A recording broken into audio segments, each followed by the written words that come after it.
NATO isn't currently at war with Russia, but is that just a matter of time? Here's what some members of the alliance have said on that. It goes without saying that we can't afford to neglect our own defensive capability and combat readiness. Putin's war economy is working towards another conflict. We have to be ready for war by 2029. We have to ensure deterrence to prevent the worst from happening. Not everything is going to be honky-dory in the next 20 years. I'm not saying it is going wrong tomorrow, but we have to realize it's not a given that we are in peace. And that's why we have the plans. That's why we are preparing for a conflict with Russia and the terror groups, if it comes to it, if they attack us. We're not seeking any conflict. But if they attack us, we have to be ready. And naturally, the war in Ukraine has been a major catalyst behind those comments. But there is, of course, the larger reality that Russia is, in fact, just there, and Europe will have to deal with Russia in the long term. But does that lead to an inevitable war? It's what we're discussing today on this week's News Desk. I'm Biresh Banerjee. And I'm Michelle Stockman, and I will be paying special attention to your questions and comments in the chat so that we can bring them into our discussion and pose them to our special guests who will be joining us. And thanks to all of you who have already commented. We've had over 300 already in our community post. People here like Charles Odok, 6070, who said, NATO will be confronted by forces it has never experienced before. People around the world are tired of Western bullying and wouldn't mind fighting for the Russian Federation in defense of the multipolar world order. Okay, and then we have another from Kenneth Antigua, 2534, who said, Russia will not stand a chance against the NATO alliance. We are not talking about one NATO country versus Russia, but 30-plus countries with nuclear capability, the same as Russia. Direct war with NATO is Russia's nightmare. Well, I definitely want to know what keeps Putin and his top military brass up at night. And I'm sure Alex will help explain some of that. She's going to kind of catch us up with the state of Russia's military right now. And Jared, you will see in the chat, and he's going to get us kicked off with our poll question. That's right, and I'll bring that up. Our poll question today is, how should Europe deal with Russia in the long term? We've got 4 options for you. Number 1, through military power. Number 2, through diplomacy. Number 3, to weaken Russia's economy. And number 4, to rely on US pressure. So please, at the top of the chat, just submit your vote. Also, please do keep your comments coming in, and I will feed them to Biresh and Michelle and our guests as well. Thanks so much for that, Jared. And later we'll be joined by 2 special guests. First, we'll have Jade McGlynn, who'll be joining us. She's an author and a researcher with King's College London. She'll be talking about how Russia sees NATO and how those views perhaps have changed since the full-scale invasion of Ukraine. And we'll also be joined by DW's Teri Schultz, to whom we go for all things NATO, essentially our NATO correspondent. But before we go to these guests and bring them in, we need to come to you first, Alex, because you've been researching what Russia has been doing in addition to fighting the war in Ukraine. Yeah, I mean, I think it's become pretty clear over certainly the past year or two that Russia's been ramping up its military at every level. And I've got 4 points that I wanted to look at. We're going to look at Russia's military budget, its military recruitment, its military overhaul and training and war games. So let's just start with military budget. Well, there's been a record increase to ensure that Russia stays on this war footing. According to various estimates now, it spends around about 7% of its gross domestic product, its GDP. That's around about 140 billion US dollars. It's said to be a rise of around 30% on just last year, according to SIPRI. That's the Stockholm International Peace Research Institute. So that's a big increase. That money goes to a whole load of stuff, but for example, also to boosting domestic military production. There are said to be these artillery factories now working in Russia 24/7 to boost ammunition supplies. And of course, we can't forget that Russia also gets help from the outside, for example, from Iran and also from North Korea. If we look at military recruitment, well, we know that Russia has been rebuilding and rearming its military at a much faster rate this year than last. It's already been seen conscription increase from men who are aged 18 to 30. We also know that since the war has started, criminals can also be recruited into the Russian army. Overall, Russian manpower is said to be back to levels prior to February 2022, so prior to before Russia invaded Ukraine. And it's done a pretty good job, actually, of replacing troops on the front line. The problem for them is, though, that many of those troops aren't that experienced and they haven't had the training, so that is proving to be a problem for Russia. A quick look at the structural overhaul of the military. Well, we know there's been big change at the top. We've seen that long-serving defence minister Sergei Shoigu, he was replaced in May by a Russian economist called Andrei Belousov. We've got pictures of him, actually. There he is. It's surprising because he's a civilian. He's got no military background. But, of course, he is a Putin loyalist, which perhaps isn't a surprise to many. Moscow said earlier that it would be bolstering its military in Ukraine by adding 2 new armies and 30 new formations by the end of 2024. But the think tank Chatham House has said that Russia is actually looking further afield than just Ukraine. It says it's resorting to Soviet-era command structures. For example, the new Moscow military district that existed in Soviet times. It existed actually even before Soviet times, so under the Russian Empire. That is going to be focusing on Ukraine, Belarus and Kaliningrad. And if I can just share my screen here, hopefully you can see. This is Kaliningrad here, where my cursor is. It's a Russian exclave on the Baltic state, and that is a big concern to NATO. Also, we've heard from Estonia, which is up here, also a member of the Baltic states, that it is very concerned that Russia is planning to double its forces here on that border with Estonia, Latvia, Lithuania, and further up with Finland, which only recently joined NATO. And Estonia's Foreign Intelligence Service has already said that it believes that Russia is preparing for a military confrontation with the West within 10 years. So that is significant. And finally, training and war games. Russian troops always practicing, having these drills. We've got pictures now of recent drills from last month with Belarus, its big ally. And in fact, they were there training troops in the use of tactical nuclear weapons. And that is part of the Kremlin's efforts to try to discourage the West from ramping up support for Ukraine. And the Russian Defense Ministry, I just quote this, said that it was in response to provocative statements and threats of certain Western officials regarding the Russian Federation.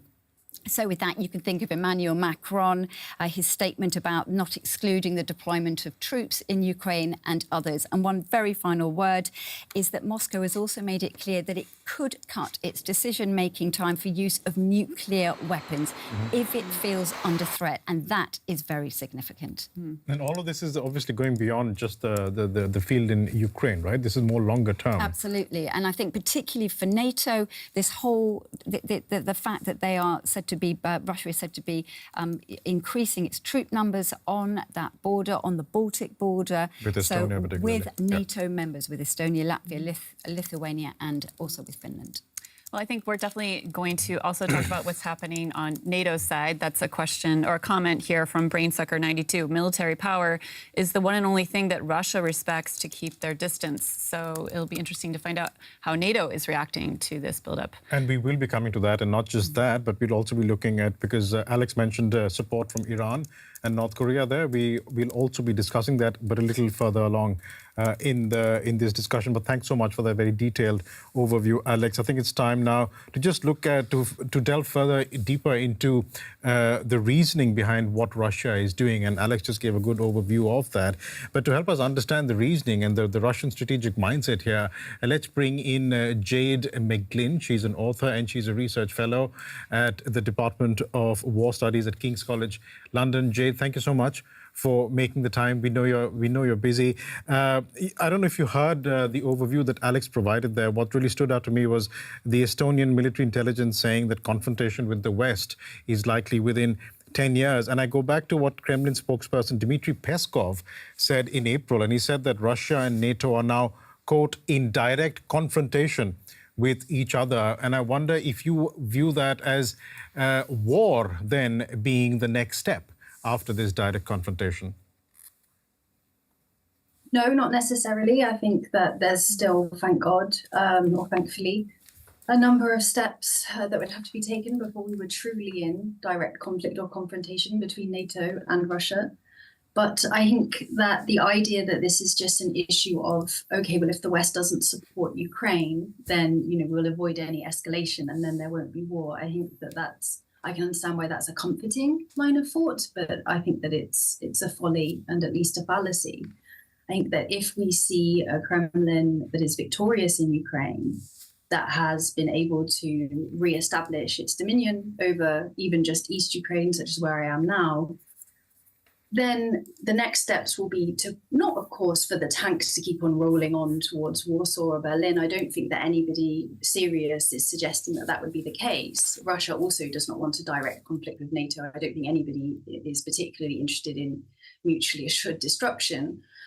But what you would start to see would be a prodding at Article 5 to see how serious it is. I think we would be very likely to see in Narva, where there's a lot of Russian speakers, or in Daugavpils, where there are even more Russian speakers, in Latvia and formerly in Estonia for Narva. Mm-hmm. You would start to see a kind of Donbass 2014 scenario where you have a level of Russian military intervention, but it is deniable, and perhaps it's more deniable for some NATO allies than it might be for others. And you then start to have the unraveling. And I think that it's probably in NATO's interests, especially since whatever your stance on NATO support for Ukraine, there has been so much sunken cost and sunken prestige now into the idea that the West stands with Ukraine. It's going to be very difficult, I would say impossible for the West to extricate itself from supporting Ukraine, to allow Ukraine to fall or to be truly conquered in any form without, I think, worsening its position in what is already an increasingly multipolar, it's already a multipolar world order. Looking beyond Ukraine, Jade, are we entering this era in which NATO and Russia will forever be, or at least in the near long term, at loggerheads with each other, in which Russia will be trying to undercut NATO in some manner, particularly around the Baltics, for example, that you were talking about? Is that a given now? It's going to be NATO versus Russia moving forward. I think so. I mean, I struggle to see, of course, one always likes to be an optimist, but I really struggle to see any basis to see how the situation could change. Of course, it's very difficult to understand what might come after Putin, but I'm very, very skeptical that whoever comes after Putin, since he too is mortal, whoever comes after him will be a pro-Western, pro-liberal democracy wanting to align with European countries, sort of candidate or figure. I don't see any widespread support for that sort of path, even if, that doesn't necessarily mean they would be exactly as bellicose or belligerent as the current kind of Putinist elites. So I think it's very difficult. I think our interests, bluntly, do not align in terms of what Western countries would like to see and what Russia would like to see, and how the West would like, Russia to interact on the world stage, and how Russia understands its position within the world and its interactions. And that's not a normative statement. I think you essentially just have two world views or two visions of the world that cannot coexist in their current form. And right now we're seeing that tussle,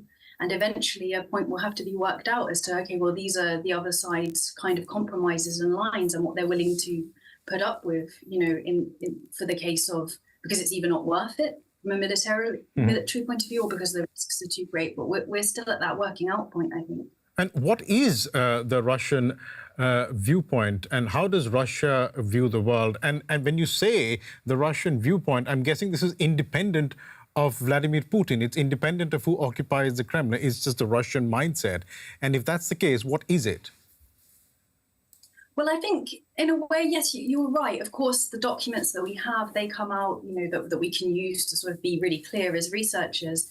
For example, I would cite the National Security Strategy 2021. It lays out very clearly. There's also an English translation for people who are interested but maybe don't read Russian. And it lays out very clearly its view that the West is in decline. That is making the world and the West more dangerous as it sort of lashes out in its dying days. And so Russia needs right now, this was in 2021, but Russia in general needs to defend itself not just in the military sphere. There's a much broader understanding of war as addressing the cultural sphere. There are 22 references to historical memory in the national security strategy. So we see a much broader understanding of security and what is under threat from Western values. This isn't just about the military space. All of that said, it of course gives this view of a Russia besieged by enemies, that is ultimately whose system of values and politics is ultimately incompatible with that of the West, as a country that is a innately great power, that has an innate kind of essence, a source, a history that shows that it's special and different, and as a country that is propagating more authentic values, let's put it that way, than those of the liberal, the militantly secular, to quote the National Security Strategy directly, West. Mm-hmm. But all of that document, of course, is produced by the government. However, many of those core points, such as the idea of Russia as a besieged fortress, or that Russia is surrounded by strategic enemies, these go back centuries. I mean, Putin didn't come into power and create this. This isn't just, Patrushev didn't make these ideas up. These are ideas that are very embedded within Russian views of the world. And I guess as what you described, that sort of mindset, and each nation has it, and it's built on many different things. But it's very hard to dislodge. Jade, you were saying that there's a sense that many Russians have that they're besieged by enemies, and that there really is this kind of block between the West and Russia right now in terms of talking with each other and reducing this conflict. There's a question, though, here in our chat from Carolina Valena asking if there might be someone who can step in and help reduce this tension. Trump, in fact. If he wins the presidential elections this November, would it be a brand new start of diplomacy between U.S. and Russia and help diffuse this tension now between Russia and NATO? I think there's 2 points. I think the first one to come to is just particularly because I am sitting here in East Ukraine, I do just want to draw attention to the fact that whilst we talk about, Russia and NATO tensions, we mustn't remember that the people paying the price for those tensions are those people here in Ukraine. And it's a very, very, very heavy price, as we've seen this week. So it's just, for my own sake, even to know that I've mentioned this.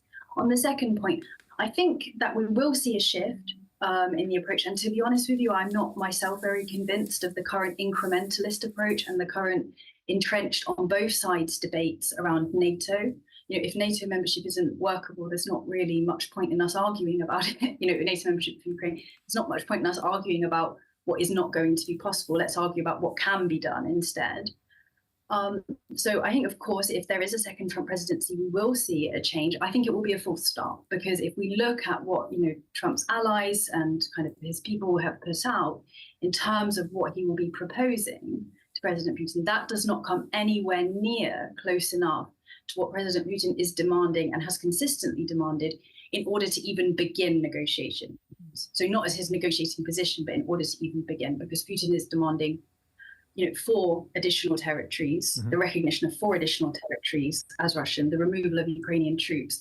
None of those territories are currently under the full control of Russia. The city of Zaporizhia, which is a city of around 700,000 people, has never been controlled or occupied. It's not. I think we can all understand how it would be pretty politically impossible, even for Trump, to be able to justify handing over a free city of 700,000 people to Russian occupation. So it's a real non-starter. So I think he will try. And I think if the Ukrainians are wise, they will let him try.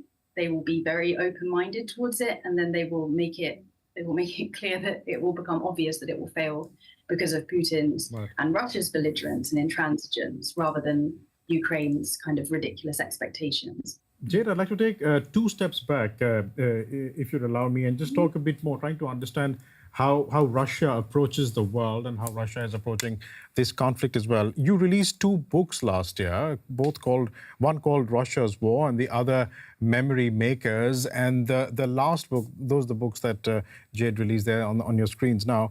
The last book, Memory Makers, you particularly looked at how Russia's memory of its history informs its actions today. Can you help us understand that? What is it about Russia's past that determines how it acts in the present? I think every country, of course, is, well, even every human being, how do you understand what you're going to do in the future without thinking about what you've done in the past and your past experience? It's a normal part of the human condition. And unfortunately, so too is the politicization of the past and of history. I'm British. I didn't need to go to Russia to understand how certain politicians might use World War II history for political gain. Mm-hmm. But what's happening in Russia is interesting because of the level of intensity, rather than because it's pathologically different or unique. It's just a very intense level. And really, the use of the creation of a unifying historical narrative was quite desperately needed from a political sense, from a sense of political unification after the collapse of the Soviet Union, because there was really no narrative about what unifies Russians. Why do Russians belong together?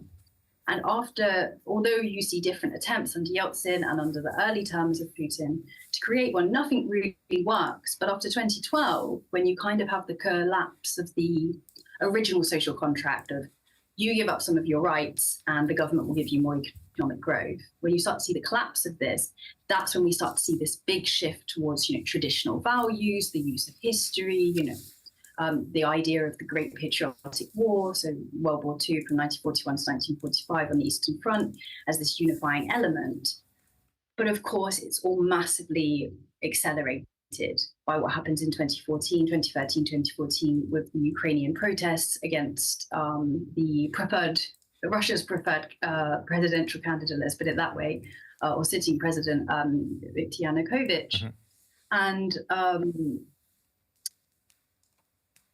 because Ukraine is so central to Russia's sense of itself, Russia's idea that it actually is this third Rome that grew out of Kiev and Rus, which in turn, was blessed by, the Emperor Constantine, and therefore, if you had Rome, then you had Constantinople, then you had Moscow, because it's so central to its origin story about itself, and of course to other elements, such as the idea of Russia as the big brother in this Slavic triune of nations of Ukraine, Belarus, Russia, becomes very difficult if you have a national identity that is based on your view of history. And these views of history are often criminalized. It's criminalized to come up with other versions. They're codified in the constitution. Mm-hmm. It becomes very difficult if the core of that narrative, the core bit that holds that narrative together is Ukraine, especially Kiev, and it's denying all of your narrative and indeed acting quite aggressively against it, which of course is Ukraine's right. Ukraine is a separate nation. Mm-hmm. But if we see this from the Russian view, which I would stress, I do not think is a reasonable view for a modern nation state to be promoting. Mm-hmm. But if we just see it from that view, it's important to understand people you don't agree with as well. You can see how this becomes really quite challenging on that level of, well, this is the narrative, this is what we're telling the world about ourselves, this is what we're telling ourselves, about why we are a great power, why we have this right to control or have dominion over other nations. Mm-hmm.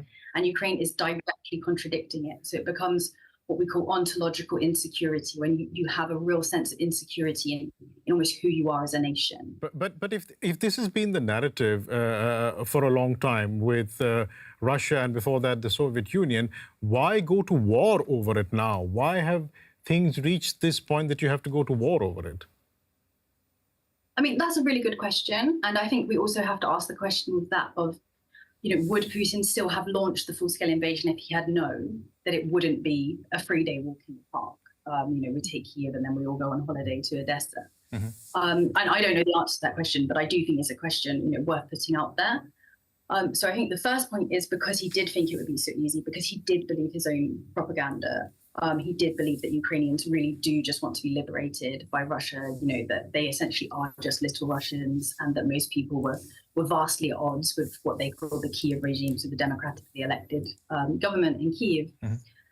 So there's one element of drinking your own Kool-Aid, but I think the other elements as well are it's always been about controlling Ukrainian sovereignty. We can go back 3 centuries, but let's just very quickly focus on the post-Soviet period. First of all, Russia was able to do that, including Yeltsin, where he spoke about, okay, we respect Ukraine's sovereignty or respect the sovereignty of all countries of the former Soviet Union, provided that they're willing, to work with us within certain treaties, within certain parameters. So there's always been a conditionality attached, right, in particular to Ukraine's sovereignty as a nation. But then you see Russia trying to control Ukraine through business deals, through normal ways, bluntly, of that kind of bigger countries try to control smaller ones.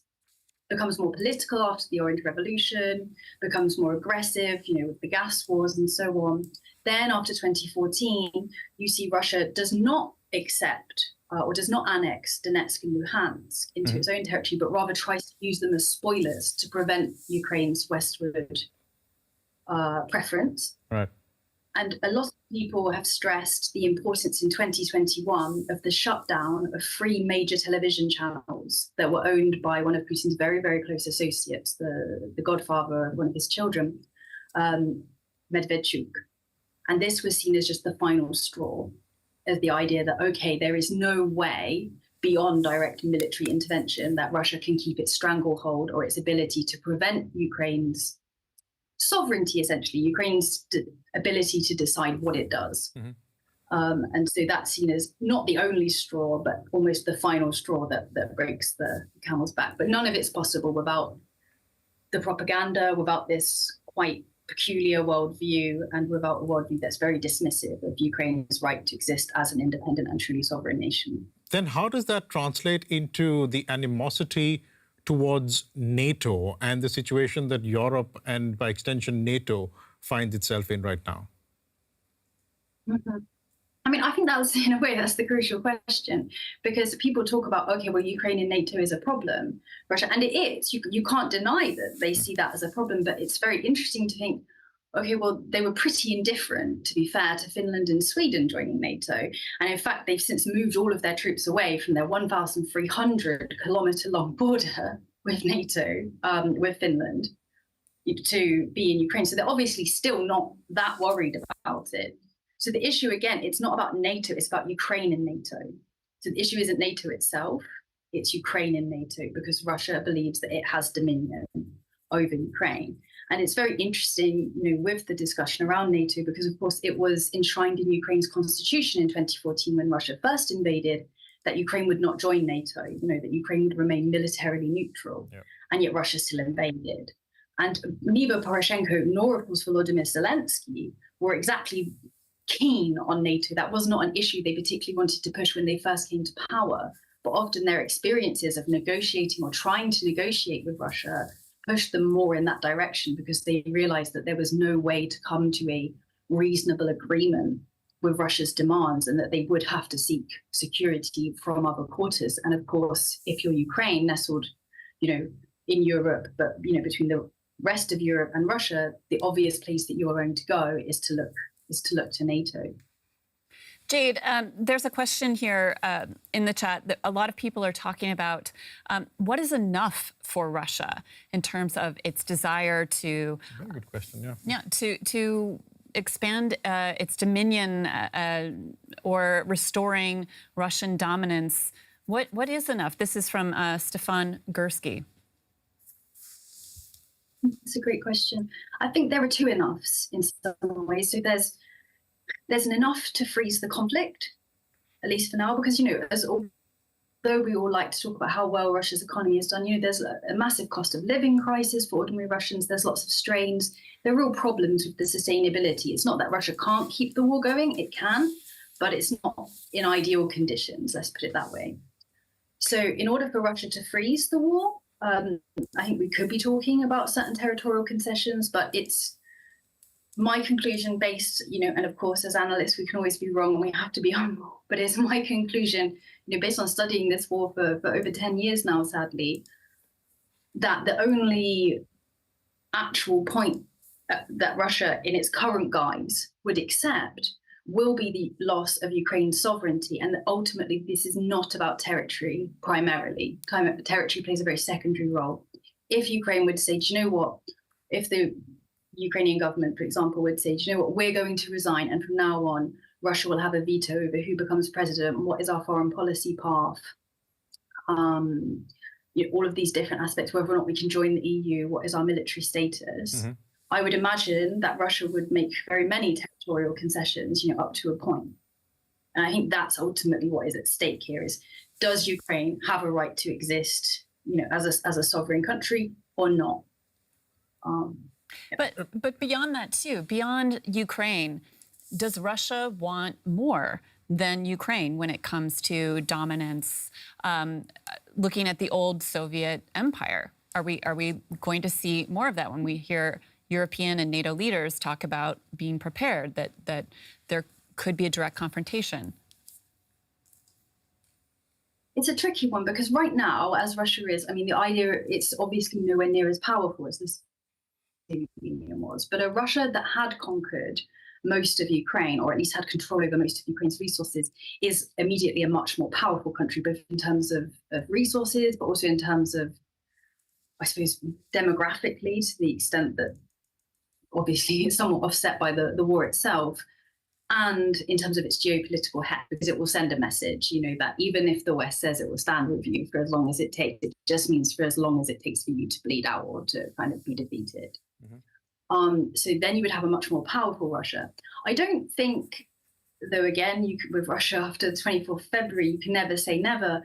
I don't think we're talking about kind of trying to re-establish the Soviet Union in any literal sense, but I think there's definitely a mindset of Russia as a great power, Russia as a regional power in an emerging multipolar world that has the right to a say, that has the right almost to a veto over certain security aspects, certain alignments in its neighborhood, what it perceives as its neighborhood. So a very kind of 19th century understanding of what Europe should look like, or, you know, concert of Vienna style. If we look at Putin's 2021 ultimatum, the December ultimatum, you know, that he put out to say this is what's needed if you don't want war, basically. I think the line. Can you hear us, Jade? I can hear you. Yeah, I think your line froze for a moment I turned there. off my video. Yeah. No, I think you're back. Oh, I'm sorry. She's back. You're back. Yeah. You're back.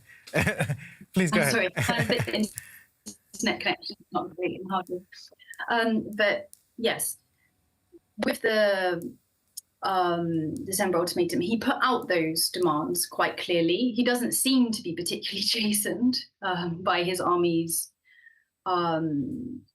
inability to live up to its expectations, let's put it that way, in Ukraine. And I would see no reason to think, first of all, to have not take that ultimatum seriously in terms of its meaning. I remember I spoke to many analysts close to the Kremlin at the time and in 2022, and they said they were really confounded as to why everybody in the West thought it was ridiculous or that it was a joke, because this had been put out seriously, as in these are our terms. This is where we think the world is going. We think the West is in the decline, right, and this is what we're proposing. Sure, there could have been a negotiation around it, but so that's what they're aiming for. I don't think that necessarily Russia wants war. Of course, it would much prefer to just get its own way without war. Who wouldn't? But that's what Russia wants, and that's where. And Russia thinks that its interpretation of where the world is going is correct. So it's quite confident in its right to want those things as well. And is it preparing? Do you see the way you see Russia and the kind of preparations we see there, as Alex also outlined earlier, increase in the military budget, reorganizing military commands and stuff like that? It appears that this is for the longer term. Do you see this as Russia putting its money where its mouth is when it comes to its claim as a great power, as in it is willing to follow this up with action and therefore looking at the longer term? And if that means a clash with NATO, a low-level conflict or a high-level one, it is prepared for it as well? Yeah, I think you're right. I mean, maybe on the last point, I would say that Putin generally, he's very good opportunist. He's good at seizing opportunities, and I think he wants to be well placed for Russia to seize any opportunity NATO might give him. Now, in terms of the long term, yes, I agree, and of course, as your presenter was putting out, you have the change in the Minister of Defense, Belarusov, who is an economist. And in a weird way, actually, although it seems odd, it makes a lot of sense, because what they need to focus on is making sure that their production and so on and so forth, that the war is sustainable in those kind of economic terms, because that has the potential to be a difficult area for them, although perhaps not as difficult as it might be, but in terms of sourcing the components that are much harder to get hold of due to Western sanctions. And I think, yes, Russia is committed, and so much of the discussion around Ukraine is often had in moralistic terms of Ukraine deserves X, Y, and Z. And, you know, I also have sympathy, obviously, for those arguments. But ultimately, I think what the conversation really needs to be about, at least right now, is just the disparity between how the two countries are fighting. Because Russia is spending an awful lot more than Ukraine is receiving in aid from the West in terms of its ability to fight. And of course, Russia has air supremacy. And when we look at the sustainability of Russia's planning, which is such that, in a way, I think it would be very hard for Putin to step back from this war now, because the economic growth is driven by the war. So it'd be very hard to maintain the peace. It'd be easier to maintain the war in some ways. We don't see that same amount of sustainability or predictability in terms of Western support for Ukraine. And so there's a real disparity. You know, it was never going to be a fight, but it's a really unfair fight right now. We'll leave that bit there for the moment, but thanks so much for bringing us that perspective that we don't often get in terms of Russia's thinking and Russia's approach to this war and also longer term. Jade McGlynn talking to us from Eastern Ukraine. Thanks so much for joining us today, Jade. Thank you for having me. And if you're just joining us, let's just have a quick look at what the community is saying in the chat right now, because there's lots more to talk about. But Jared, you've been monitoring the chat. Yeah, this is one of the busiest chats I think I've had so far, in particularly dealing with a topic like this. Some people are just commenting about what Jade just had to say about when she was talking about how Russia's economic growth is being driven by the war, and just really how expensive wars are and how much resources and money and time and discussions like us that they cost. A lot of people are commenting about the possibility of nuclear war in the future. This is one of the really big themes of the chat today. Also, the role of the US in all of this, particularly with the presidential election coming up in November. We also are having a lot of people voting in the poll, and I'll just remind you about what the poll is so far. We are more than 800 votes. How should Europe deal with Russia in the long term? Through military power, through diplomacy, to weaken Russia's economy, and to rely on US pressure. And this thing about Europe, we're going to be talking about that coming up.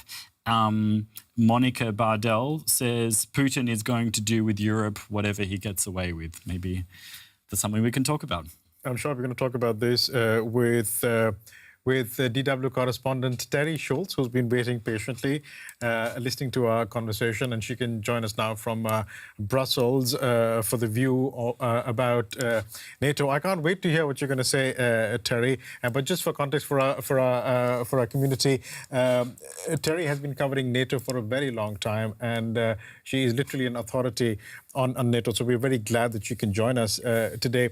Let me just start this off with Admiral Rob Bauer. We played a soundbite from him, Teri, earlier in the discussion, in which he was saying at a press conference, and this is, of course, the chairman of NATO's military committee, who was saying that NATO forces are, quote, preparing for a conflict with Russia. I know you were at that press conference, and you also asked him a question. Did he provide any indication of when this conflict with Russia might happen? Was there any time limit that was given?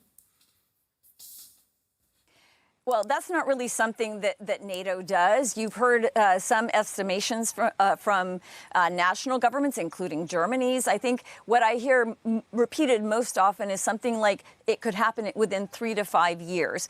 And you never really know if governments have intelligence that shows that Russia is currently planning such an attack. It's kind of busy right now, and Europe, the rest of Europe, other than Ukraine, is probably not on its front burner. But this is the time that governments believe that Russia would need to sort of reconstitute what it's losing in Ukraine.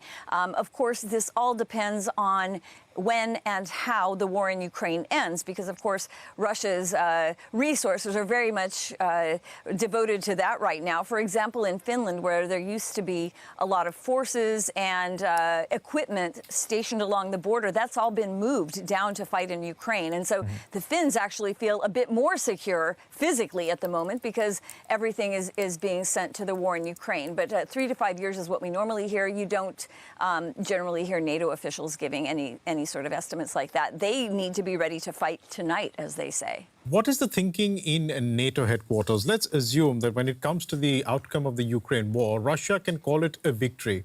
I don't know what the victory will look like, but let's say that they can call it a victory and Putin can call it a victory. Does NATO think that Russia will be, I don't know, for lack of a better word, satiated with its dreams of a sphere of influence and would stop there and the rest of NATO can breathe easy? Or would NATO still be on alert? I didn't understand the first part of your question, under which circumstances Russia would call it a victory. Could you repeat that part? Yeah, I just said, what if Russia is in a position to say that they have won in Ukraine? I cannot define what that victory would be, but let's say Russia can say that they have won in Ukraine. Would that give some, I don't know, breathing space to NATO and say that, okay, Russia is happy with this and we don't need to worry too much about it right now? Well, I think from what we know of the behavior of the Kremlin, no matter the outcome in Ukraine, Russia will call it a victory. It doesn't have a choice because it's sent so much of its goods and its people to die in this war. So however this turns out, Russia will not be able to say it loses. So that's one part of your question. The other part is that no one in NATO thinks that the Kremlin would be satisfied with just having invaded Ukraine. And this is on the basis on which it plans everything, that Russia, no matter, again, the outcome in Ukraine, which those of us here, of course, hopes will be Russia driven from Ukraine's sovereign territory. The Baltics always presume that they're next. You know, they have war games constantly and estimates by all of their military planners that Moscow would decide to take Estonia, Latvia, or Lithuania next, or Poland. And so this is something that they live with every day. And I think that they have to base their thinking on who would be next, what would be next. And this is something that if you talk to the Baltic states, they repeat all the time. So no one thinks the Kremlin would be satisfied with just having destroyed Ukraine if that is indeed the final result. Teri, I just want to weigh in here with some questions from the chat. First of all, John Doe, giving you respect, always good commentary that speaks of experience with a little clap emoji. So we're glad to have you on the show. As Jared mentioned, there's a lot of questions in the chat about the possible use by Russia of tactical nuclear weapons. In fact, that was the theme of one of their war games recently. So I just want to put that question directly to you from Sam Danner. What will we do, assuming he means NATO, if Russia uses tactical nuclear weapons? Those are conversations inside NATO that are held so secretly that the meeting is completely secret that the allies go into. There's never a readout of the nuclear planning group in NATO. Sometimes you don't even know when they're meeting. So that's how closely held those kind of actual plans are. But what I can say is that NATO at the beginning of the war on Ukraine used to react, I would say, with more alarm when Putin threatened to use nuclear weapons, which he did quite regularly. But at the same time, they have, of course, their surveillance of what Russia actually does when it makes these threats. And there are some very simple moves that the Kremlin would make if it actually planned to use weapons. And some of them are as basic as moving the weapons from where they're stored into a place where they could be deployed. And NATO has now more consistently emphasized that none of those changes have taken place. They don't actually believe Putin would use nuclear weapons, even tactical nuclear weapons, the shorter range ones. At the same time, of course, they do have plans in place to deal with that. Most of those plans would rely looking over to the United States on what it would do, because, of course, it is the nuclear umbrella of NATO. Nobody thinks at the moment that there is going to be a full-scale nuclear war over Ukraine or over anything else, because currently they don't think Putin is suicidal.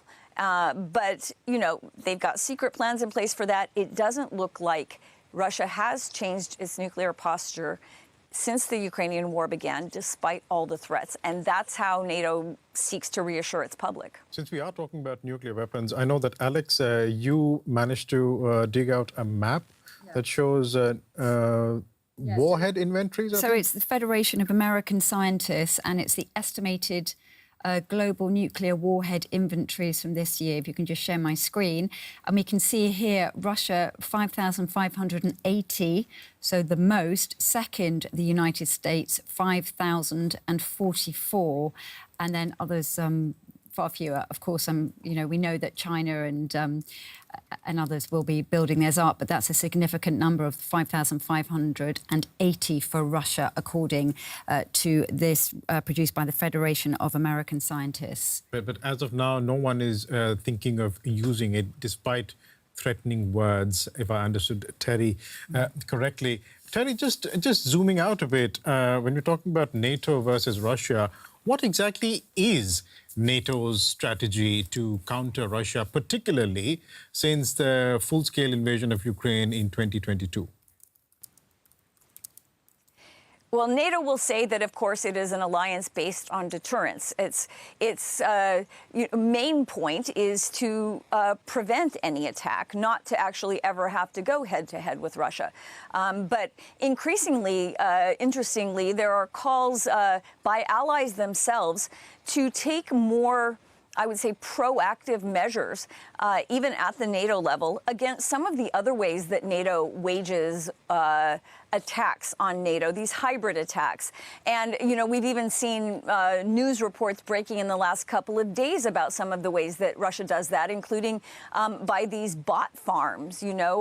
Information warfare is something we talk about a lot at NATO. It is not officially one of the domains of warfighting at the moment. The most recent ones added to that are space and cyber. Beyond which, hypothetically, it could be an Article 5 violation, meaning that, NATO would be called to respond at an alliance-wide level. But these are things that, allies are worried about, that Russia is conducting low-level sabotage across European countries at this very moment. This is something that I hope to do more reporting on myself for DW. Nobody really thinks that Russia is in any near date going to roll tanks into a NATO country, if ever. But certainly, as I said before, they are very much tied up in Ukraine, and that pretty much prevents them from a full-scale invasion of a NATO country if they ever would consider doing such a thing. But there are a lot of other ways that they unsettle and destabilize NATO allies, especially, again, those countries closest to the border, those countries that they would very much like to feel the weight of the Kremlin on, the Baltic countries. There are constantly cyber attacks, other low-level attacks on civilian infrastructure that the Baltics would like to see NATO actually take a stronger stance on. In terms of the war gaming that NATO does, we keep hearing about the Baltic states. I mean, you were mentioning it a while back, and then you had these steadfast defender exercises. They were also looking at the eastern flank of NATO. When it comes to war gaming and war fighting, does NATO expect that if Russia were to indeed roll tanks across a national sovereign border, it would be somewhere along the Baltic states? Is that correct? Well, I mean, that's where they're attached, so that makes the most sense. It's the Baltic states themselves who feel this fear most acutely because, of course, they were taken over once by Russia, by the Soviet Union, and so you can't ever get that out of their genes. It's in their DNA to worry about this, and that's why they are so well prepared. But, a lot of things have changed even in the last couple of years. You cannot underestimate the value to NATO of Sweden and Finland joining the alliance. And one thing we're going to hear out of the summit that's taking place right now is that Finland is actually going to get NATO forces stationed on its territory. We do have these forward presence troops right now all along the eastern flank, from Estonia down to Hungary, Romania, Slovakia. But you're going to, sorry, not Hungary, but you're going to see them also now in Finland. And so this is something that NATO really values, that there actually would be people stationed there and not just the threat that NATO troops could move there quickly. In fact, NATO has found in its wargaming that it can't move as quickly as it would like to, and everybody knows it. I've reported on it as well. So it is now putting more equipment and soldiers there along the front line so that you could move quickly if there were such a physical threat. Is the most likely short-term scenario then this low-level sabotage that you were talking about and this hybrid war. Is that correct to call it that? Hybrid war scenario from Russia? That's right. That's not just a scenario. That's happening all the time. There have been some of these incidents in Germany that have been traced back to Russian-backed actors. You know, it's not necessarily the Russian government carrying out these acts themselves, but, you know, they hire local thugs. And there have already been some prosecutions like this in Estonia, in Poland, with attacks that, for example, an IKEA warehouse was burned down. Now, do you call that warfare? Well, if you're the Lithuanians, you do. And NATO actually was pressed to make a statement, the first that I've seen NATO make of this kind, putting out a statement on behalf of all, at that point, I think Sweden wasn't in yet, 31 or 32 allies, saying that these sabotage incidents and these hybrid warfare attacks are being noticed and are being attributed to the Kremlin in one way or another, and that NATO won't stand for it. Of course, we don't know exactly what they would do in response. I don't think they've been pushed far enough yet to actually have to come up with a response. But some of the countries inside the alliance very much would like to see there be a stronger position by NATO and by the European Union as well. We shouldn't neglect to mention that, against these kind of attacks, because it is destabilizing. People are worried. It makes people nervous. And that's what the Kremlin likes to see.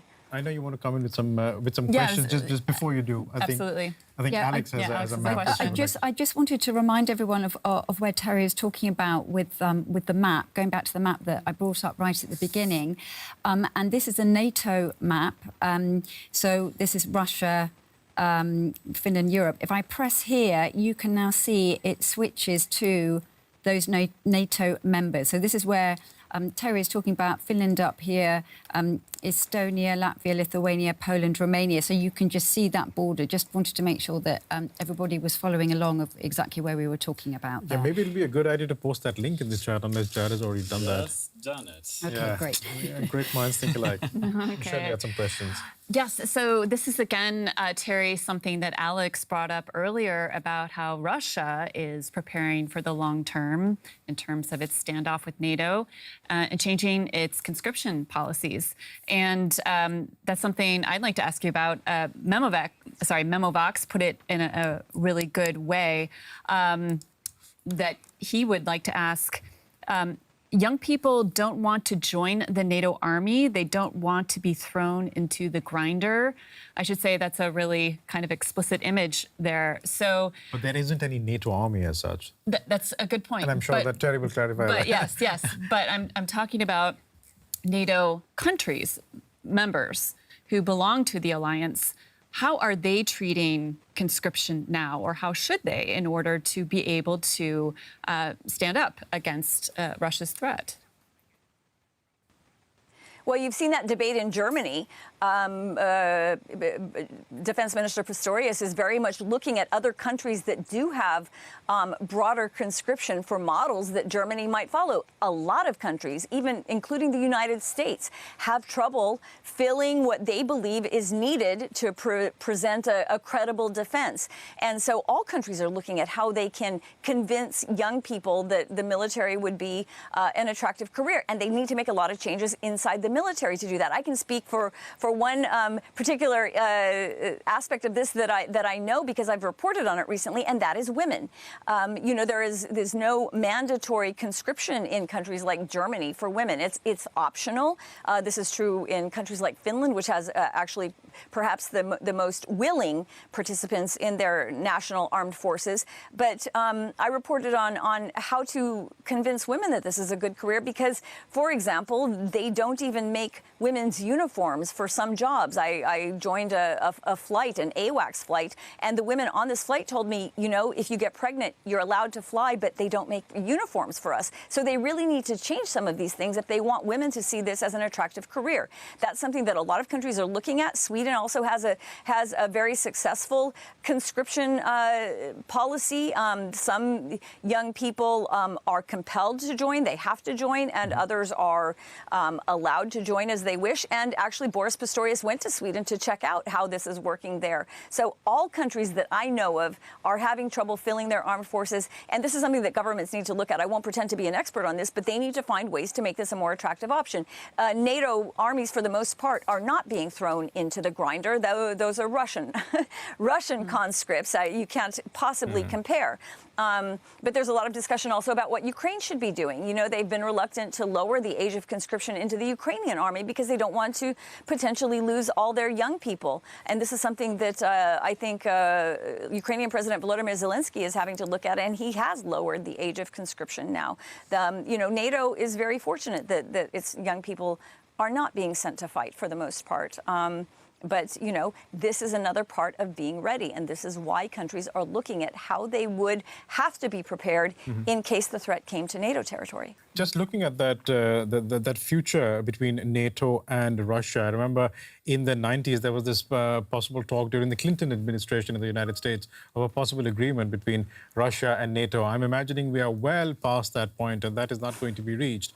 Are we in the state of constant standoff now? Is that what we can expect in the next few decades, irrespective of who occupies the Kremlin?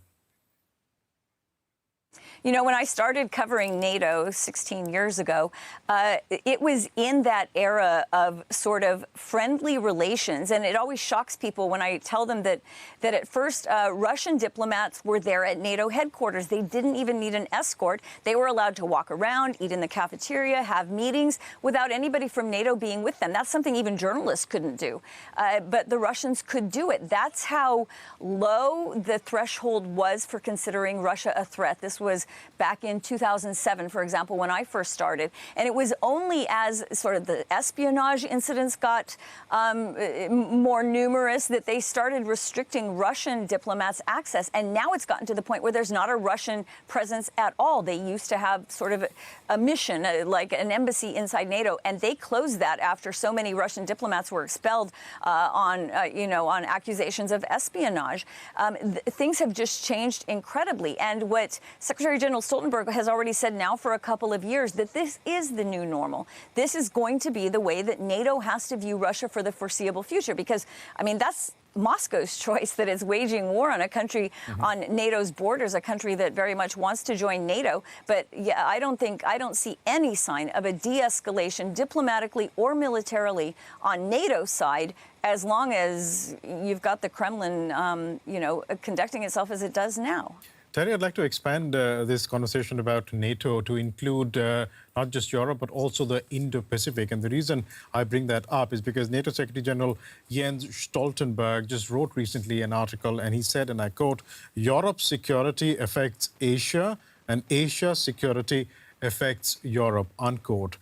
Is that him saying that NATO will have to reach out to Asia to keep Europe safe? Is that what he's saying? Well, he would, of course, say, being the Stoltenberg whisperer that I am, he would also say that this keeps the Asia-Pacific safe. Oh, I know every speech by heart, probably. Yeah, he would say that this also, increases security for those partners. And he very much has upgraded this relationship. He's invited the leaders of 4 Indo-Pacific countries to the last 2 NATO summits, and they're there now, present in Washington. They also are seeking this, increasingly seeking this, and not just because of Russia, but because of China. And we haven't talked about that yet. The increasing threat of China and the increasing cooperation of China with Russia and of North Korea with Russia has very much unsettled those countries. And they also are seeking closer ties with NATO and coming to meetings. You see these 4 countries, Australia, New Zealand, South Korea, and now how am I forgetting? Japan. Why am I forgetting? Japan. I'm like, wait a minute, I know them. And Japan, they were all present. And in fact, oh my gosh.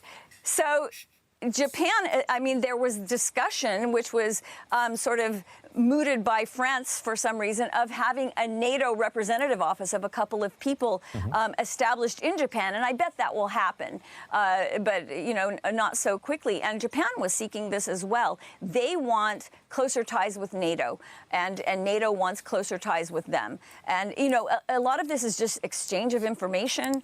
What are you seeing? What are we seeing? How can we work together better? How could we, train together, exercise together? Australia has been a long-term member of what is called Five Eyes, which is the intelligence sharing with the United States.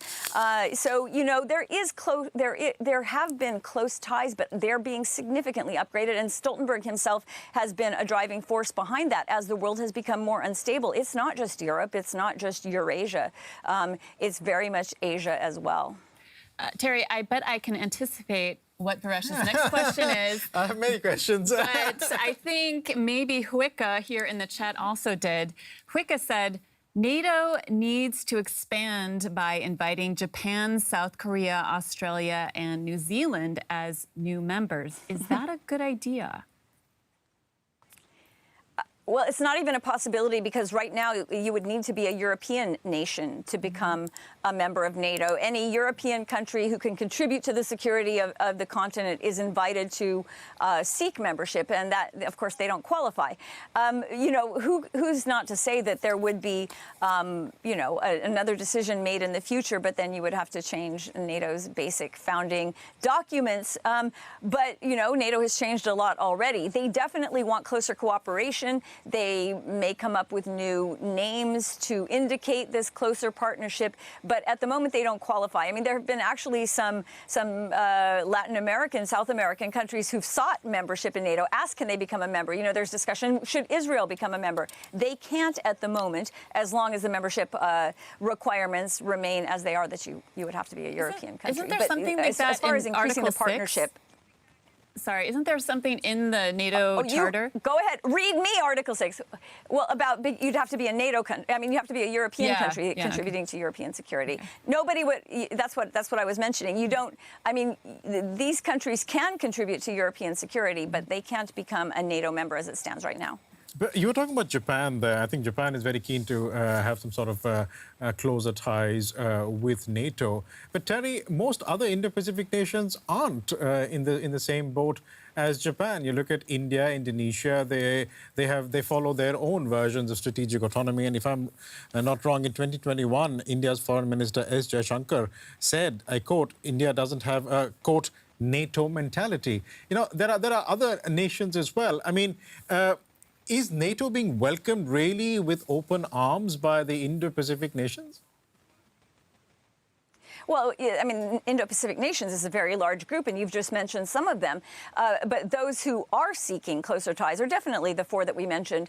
And Australia has a really long-standing military cooperation with not only NATO allies individually, but with NATO. I don't think NATO is going to go push its way into Malaysia or something.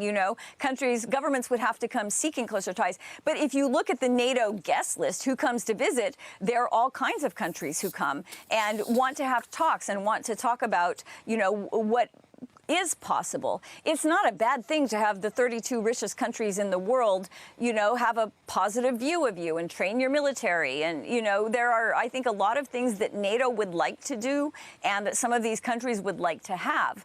And so all kinds of partnerships are possible. Remember this Partnership for Peace organization, which even included Finland and Sweden for decades, was one way that NATO sought to, sort of extend friendly relations and help countries become more democratic in their military, in their armed forces. NATO is pretty rich and has a lot of training and a lot of other resources for countries to tap into if they want to. I mean, and a lot of them do. I mean, one of the central benefits of being a NATO member is Article 5, isn't it? I mean, the fact that if one member is attacked, everybody else... The central one. And if one member is attacked, the others come to your defense.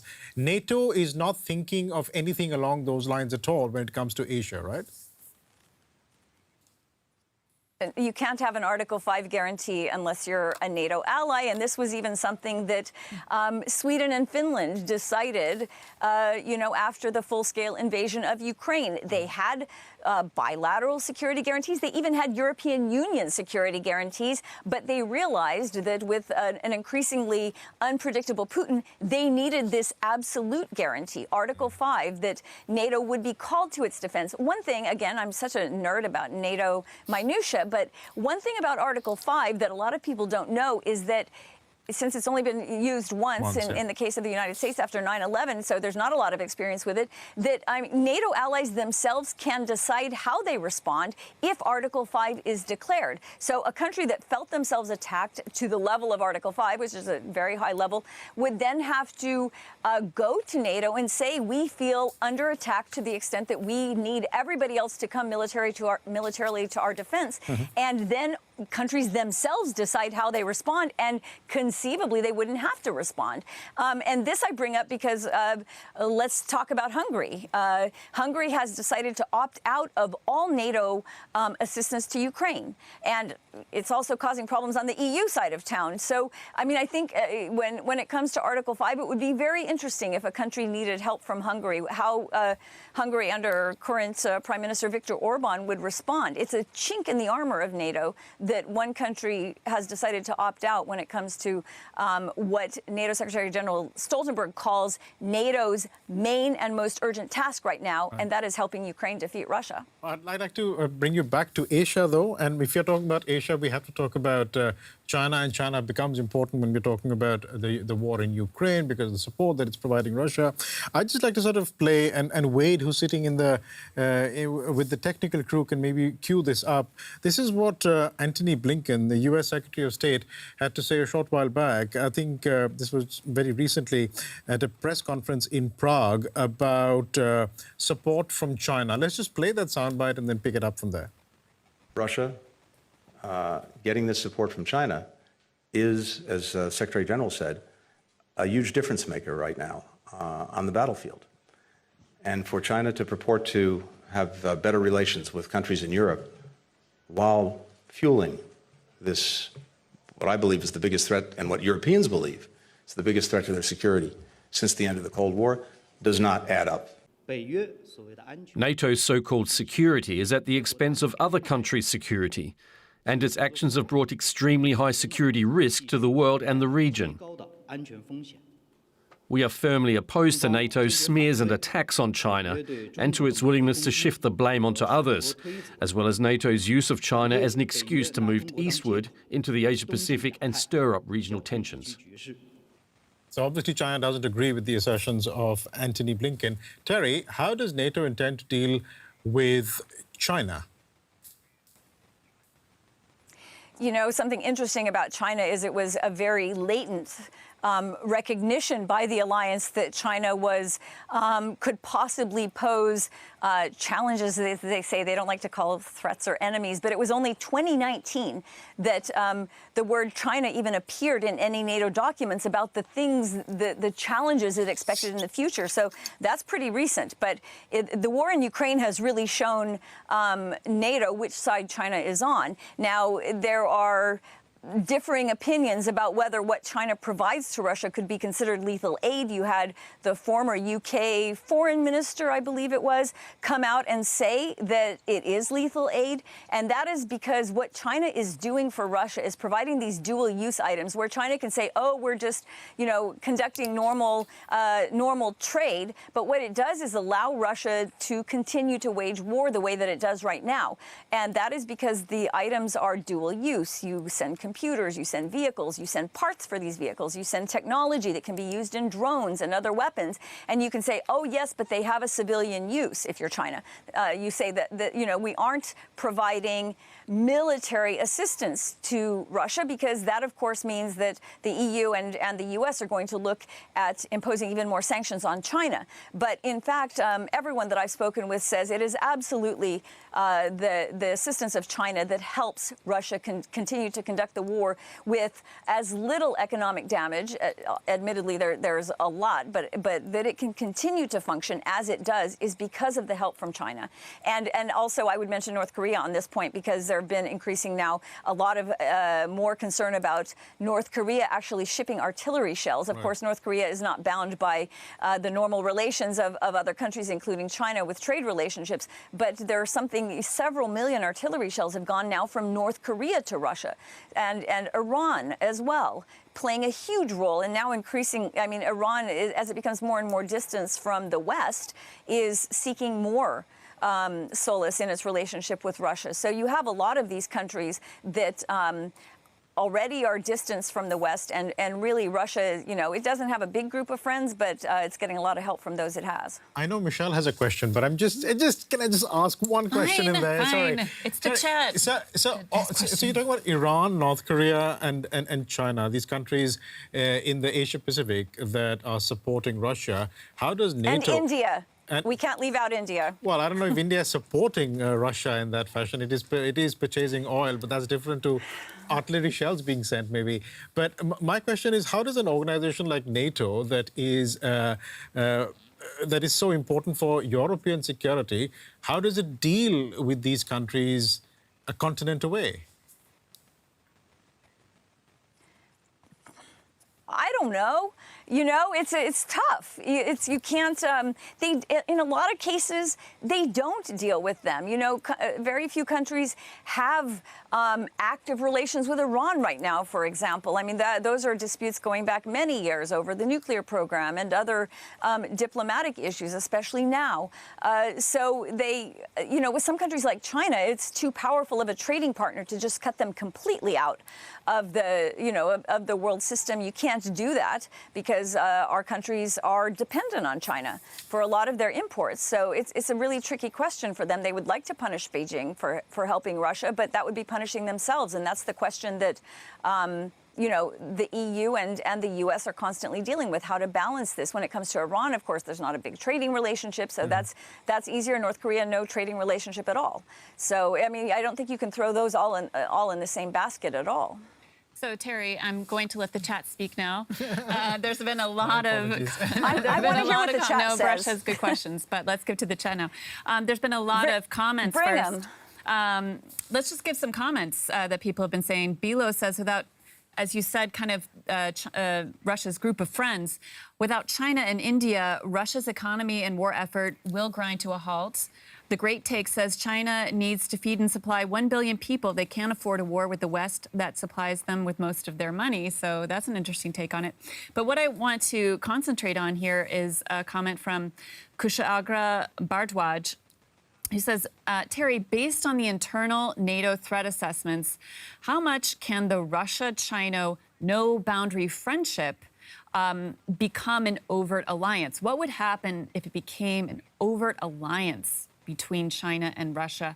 How would NATO respond to that? I think there are some countries who already say it is, and there's a lot of question over these dual-use items, and there are governments taking a closer look at what can Russia do with these things, and how could the West restrict that trade even further, given the reliance they themselves have on China. If it were to become a situation where China starts supplying artillery shells to Russia, I think the EU would look at Washington first because it can react faster, being only one government. But there would be very, very serious discussions between the U.S. and the EU over what kind of sanctions you could put in place. But I mean, every time I say that, it's frustrating because there's so much sanctions evasion even now. That sanctions are a slow, long-term response, and they aren't foolproof. I don't know. China can't afford a war with the West, but the West can't afford a war with China either, and everyone's hoping to avoid that. But, if you see Donald Trump come back into the White House in the United States, he really pushed the Europeans in a really sometimes malicious way to cut their ties with China, to reduce their ties with China. And a lot of it worked, and a lot of countries here said that was right. And but if he comes back in, he will have an eagle eye on Beijing. we don't know what he'll think about Moscow, or we do, but we're not going to say it. And that's going to be a very tricky triangle then, or what I say quadrangle. If EU, US, China, Russia, it's going to be very, very messy and probably very dangerous. Teri, just based on whatever you are saying, is dealing with China in Asia more a job for the European Union and not so much for NATO then? Yes, I mean, NATO doesn't have any sanctions, and NATO is not going to have a military solution to what's happening in China. And if there were, as many people say, a military conflict in Asia, it would not be something that NATO would take part in directly. And this is complicated because if the U.S. were to be a party to a military conflict in Asia, as you know, it seems to be always preparing that it might have to be, then NATO countries would not respond as NATO. There could be things that they do as U.S. allies and would be asked to do as U.S. allies. And one of the things that we definitely would see on the European continent is U.S. forces no longer being stationed in these frontline pockets that they are now. Probably they would pull a lot of U.S. forces out of Germany and out of, the enhanced forward presence units that they exist in now. That's something that Europe worries about a lot. But there isn't a NATO response. The EU has sanctions, it has the military measures, and it has the means to compel member states to do what it wants in a way that NATO doesn't. NATO doesn't have any enforcement mechanisms of any kind over anything it says or does. It relies on the will of the allies to comply with what they promised to do under NATO. But yeah, the EU has a lot more power when it comes to this in terms of sanctions. Not a lot of military power, sorry to say, but all of the financial power relies on this side of town. And we'll leave it there. We'll leave it there for the moment. Terry, thanks so much for joining us as ever, talking about NATO. Thanks Love for being to hear what you have to say. part of our circle of friends, Terry. Absolutely. It's wonderful to have you. Always fun. We have a big circle of friends, unlike the Kremlin. We'll leave it there. Terry, thanks so much. Take care. And that about brings us to almost the end of our discussion. I would like to know the results of the poll. Yes. Well, let me tell you what they are. Okay, so nearly 1,200 of you voted in this poll. Wow. It's a whopping amount of votes. Thank you so much to all of you. The question, just to remind you what we asked, how should Europe deal with Russia in the long term?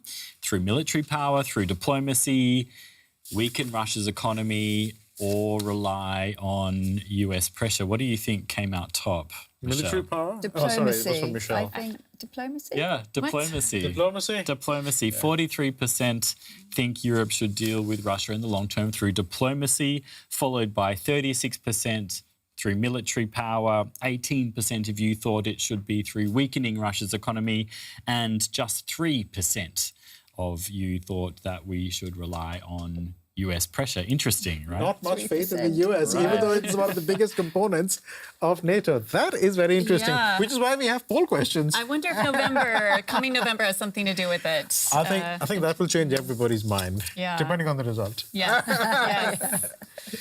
Yes. Well, that's it for today. Thanks so much, everybody, for joining. Alex, for bringing us the data and the facts and figures. Jared, for moderating the chat.